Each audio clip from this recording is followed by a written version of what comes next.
You mentioned Arsenal earlier on. How did you see anything else from the Premier League this weekend, Janusz? No, I'm sticking with this. Arsenal is the biggest talking point. We got to take them seriously. They are the best team in the Premier League right now, and not just by the virtue of sitting up there. Look, we can talk about what may happen in the future.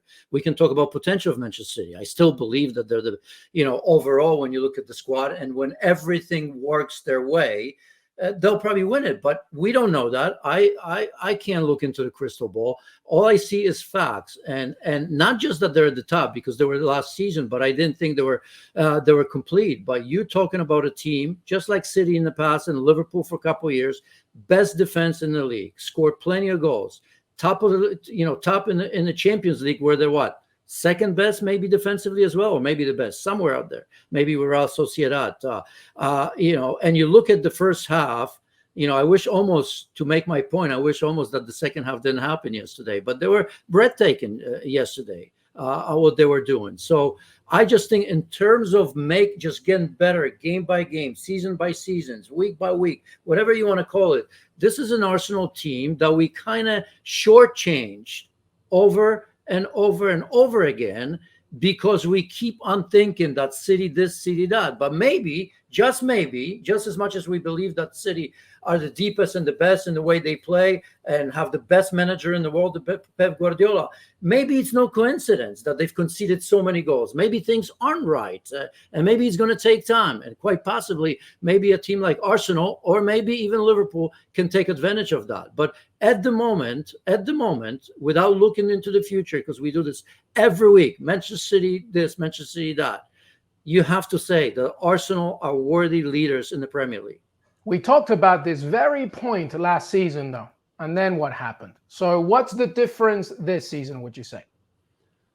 Well, as I was telling you, part of it was that they, remember there were some postponed games. City and Arsenal never met till the second half of the season. Remember, the first one, am I getting this wrong, was postponed.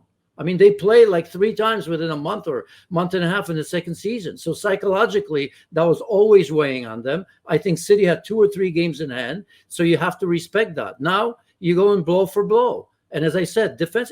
What are some of the things that we've always said about Arsenal since their, fall, if you will, after Arsene Wenger or maybe the best years, right? Lack of character. Well, that character is there. Lack of spine certainly is there. Saliba, in the center of defense, one of the best center backs in the league. Some will say he's the best. Look at Declan Rice. Look at what the difference he's made. You look at 3 or 4 players in front that we've said, what if Gabriel Jesus gets injured? He did, no problems, right? And Nketiah did his job. What if Martinelli gets injured? No problem. They withstood that. What about Odegaard? Because he's such a brain and a captain. Well, he didn't play a couple games, and they still lived. And even Saka missed a game or 2, and he continues to be in the best of form. So I just think you look at the team defensively, you look at the team right now, how well they play.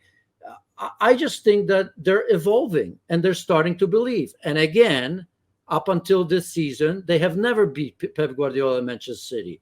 Well, we know now that just a couple of weeks ago, they did that. It doesn't change much, but those little details sometimes make a difference. So don't get me wrong. I'm not sitting here and telling you that Arsenal are going to win the Premier League. What I'm here telling you is that we conveniently overlook them simply because I think we recognize and appreciate how good Manchester City are. But there are times when, you drop points, you drop goals, and things may not go your way. And there's always someone that can take advantage of that. And all I'm saying is that at the moment, Arsenal is showing that they're very much capable of taking advantage of Manchester City if they don't get their stuff together soon.